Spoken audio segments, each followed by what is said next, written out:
At a holiday party, I said, I can't wait for the reunion tomorrow. My brother chuckled, what? It happened yesterday. My aunt showed me her phone, there were photos of everyone there. My brother shrugged, guess I forgot to tell you, huh? I left without a word. But they were the ones who regretted it. The flickering fairy lights of my aunt's Christmas tree cast a warm, deceptive glow on the faces of my family, each smile a little too bright, each laugh a little too loud. I swirled the lukewarm punch in my plastic cup, the sweet, cloying scent of it mixing with the pine and cinnamon in the air. It was Christmas Eve, and the annual holiday party was in full swing. I'd always loved this tradition, the one night a year where all the petty squabbles and simmering resentments were supposed to be packed away with the everyday china, replaced by festive cheer and a sense of togetherness. But this year, something felt different. There was an undercurrent of something I couldn't quite name, a subtle tension that pricked at the back of my neck. I tried to shake it off, blaming it on the stress of the holidays, the frantic last-minute shopping, the endless loop of carols that had been playing in every store since Halloween. I scanned the crowded living room, my eyes searching for a friendly face. My brother, Chuck, was holding court by the fireplace, a smug grin plastered on his face as he recounted some exaggerated story to a group of our cousins. My aunt, the host of this festive charade, was flitting from group to group, her laughter a little too shrill, her movements a little too jerky. I took a deep breath, forcing a smile onto my own face. I can't wait for the reunion tomorrow, I exclaimed to a nearby cousin, my voice a little too loud in a sudden lull in the conversation. A few heads turned in my direction, their expressions a mixture of confusion and pity. My cousin just stared at me, her mouth slightly agape, before muttering something about needing to check on the eggnog and scurrying away. A cold knot of dread began to form in my stomach. I pushed my way through the crowd, my heart pounding in my ears, until I reached my brother. What's going on? I demanded, my voice barely a whisper. Why is everyone acting so weird? Chuck just chuckled, a low, condescending sound that made my skin crawl. What are you talking about? He said, his eyes glinting with a cruel amusement. The reunion happened yesterday. The world seemed to tilt on its axis. I stared at him, my mind struggling to process his words. What? I managed to choke out, the single word a raw, desperate plea for him to take it back, to tell me it was all some kind of sick joke. But the smirk on his face told me otherwise. My aunt, drawn by the commotion, bustled over, her phone already in her hand. Oh, dear, she cooed, her voice dripping with false sympathy. Didn't you know? She held out her phone, the screen displaying a gallery of photos from the reunion. There they all were, my entire family, smiling and laughing, their arms around each other. There was my grandmother, her face beaming as she held up a new great-grandchild. There were my cousins, their children running around in the background, their faces alight with joy. And there, in the center of it all, was my brother, his arms slung around our parents, a triumphant grin on his face. Everyone was there. Everyone except me.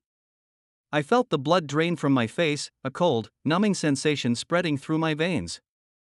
I looked at my brother, my eyes pleading with him for an explanation, for any reason that would make this make sense. He just shrugged, a casual, dismissive gesture that shattered what was left of my heart. Guess I forgot to tell you, huh, he said, the laughter a harsh, grating sound in the suddenly silent room. The air was thick with unspoken words, with the weight of years of slights and betrayals. I looked around at the faces of my family, their expressions a mixture of guilt and indifference. And in that moment, I understood. This wasn't a mistake. This wasn't an oversight. This was a message, loud and clear. I didn't belong. I turned and walked away, the sound of their forced laughter following me out the door. I didn't say a word. I didn't shed a tear. I just walked, my footsteps echoing on the cold, empty street. The festive lights of the neighborhood blurred into a kaleidoscope of colors, each one a painful reminder of the warmth and joy I had been so cruelly denied.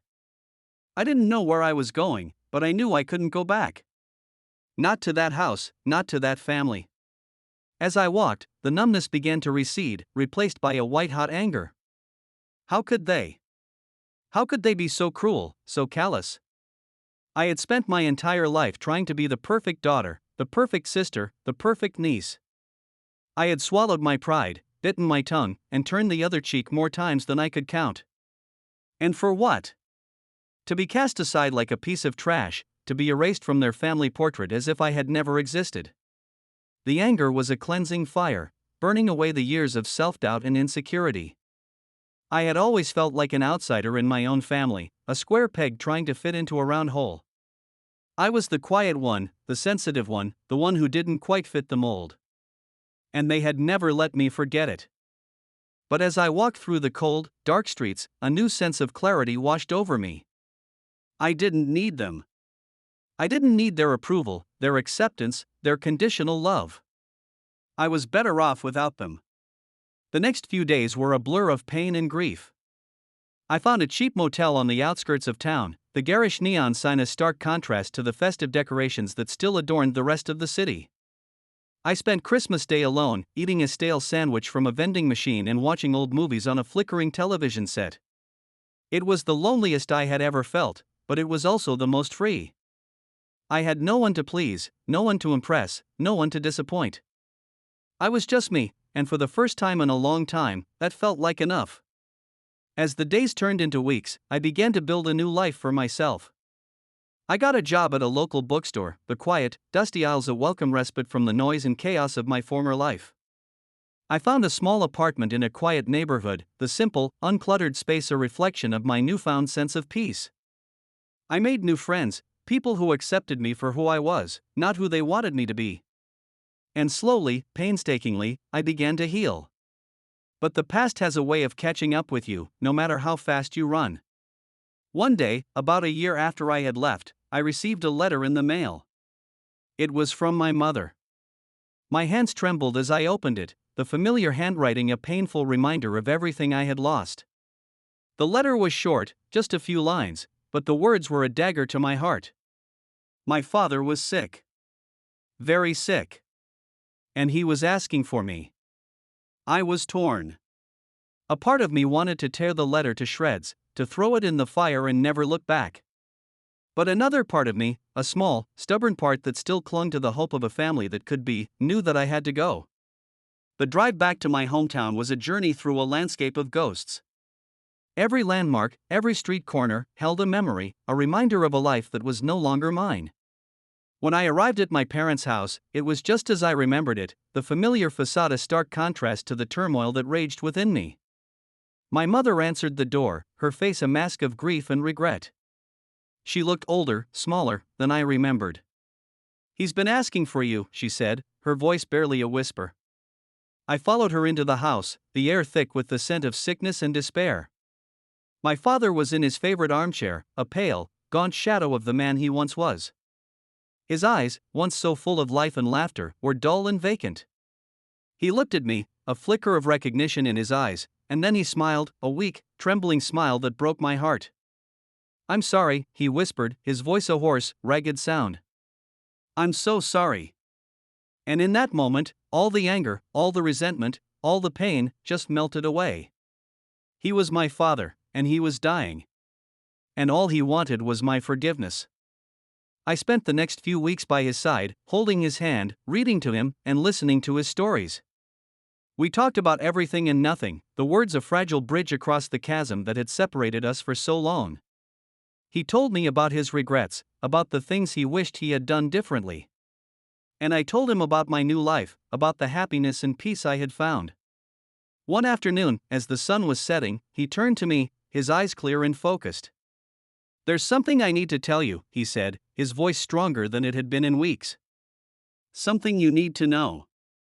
He told me a story that unraveled the tapestry of my life, revealing a pattern of secrets and lies that I had never imagined. He told me that I was not his biological daughter. My mother had had an affair, a brief, passionate fling with a man she had met on a business trip. And I was the result. My father had known the truth from the very beginning, but he had loved me as his own, never once treating me any differently than he treated my brother. But my brother, my cruel, vindictive brother, had found out the truth when he was a teenager. And he had used it as a weapon, poisoning our family against me, turning them against the cuckoo in their nest.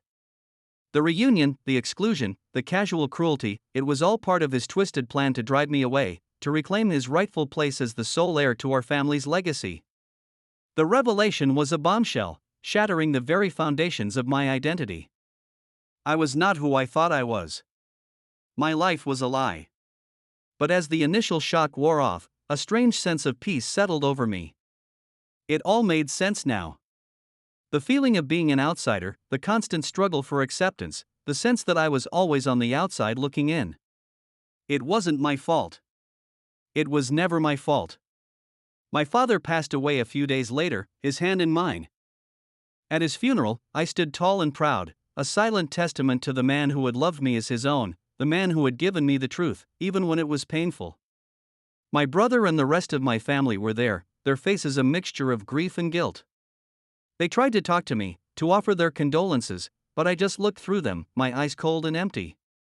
They were strangers to me now, ghosts from a life that was no longer mine. After the funeral, I went back to my apartment, to my new life, to the friends who had become my true family. I knew that the road ahead would not be easy. There were still wounds to heal, still scars to fade. But I also knew that I was stronger than I had ever been. I had faced the truth, and I had survived. I had lost a family, but I had found myself. And that was a trade I would make any day. The years that followed were a testament to the resilience of the human spirit. I poured my heart and soul into my work at the bookstore, eventually becoming the manager. I started a book club, a small community of kindred spirits who found solace and connection in the pages of a good book. I even started writing my own stories, weaving tales of love and loss, of betrayal and forgiveness. I never saw my biological family again. I heard through the grapevine that my brother's life had not turned out the way he had planned. He had inherited my father's business, but he had run it into the ground, his arrogance and greed his ultimate undoing. My mother, consumed by guilt and regret, had become a recluse, a prisoner in her own home.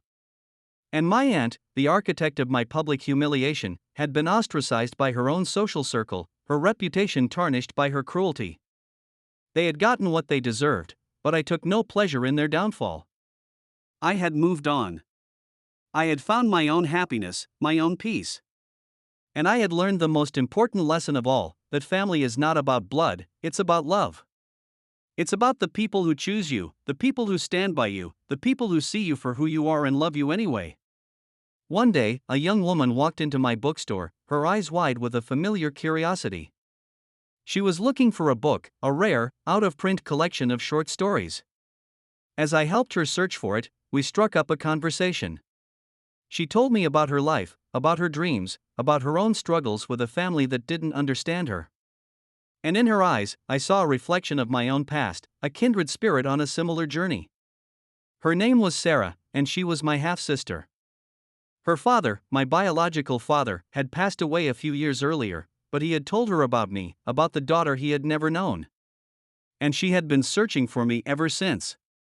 We spent the rest of the day talking, sharing stories, and filling in the missing pieces of our lives. It was as if we had known each other forever, two halves of a whole, finally reunited. In that moment, I realized that my story had come full circle. I had lost a family, but I had gained a sister. I had been cast out, but I had found my way home. And I knew, with a certainty that resonated deep in my soul, that this was just the beginning of a new chapter, a chapter filled with love, laughter, and the kind of family I had always dreamed of. The reunion I had been so cruelly denied had finally come to pass, not in a crowded living room filled with false smiles and empty words, but in a quiet bookstore, with a sister I had never known I had. And it was more beautiful, more meaningful, than I could have ever imagined. The past was a part of me, a scar that would always remain.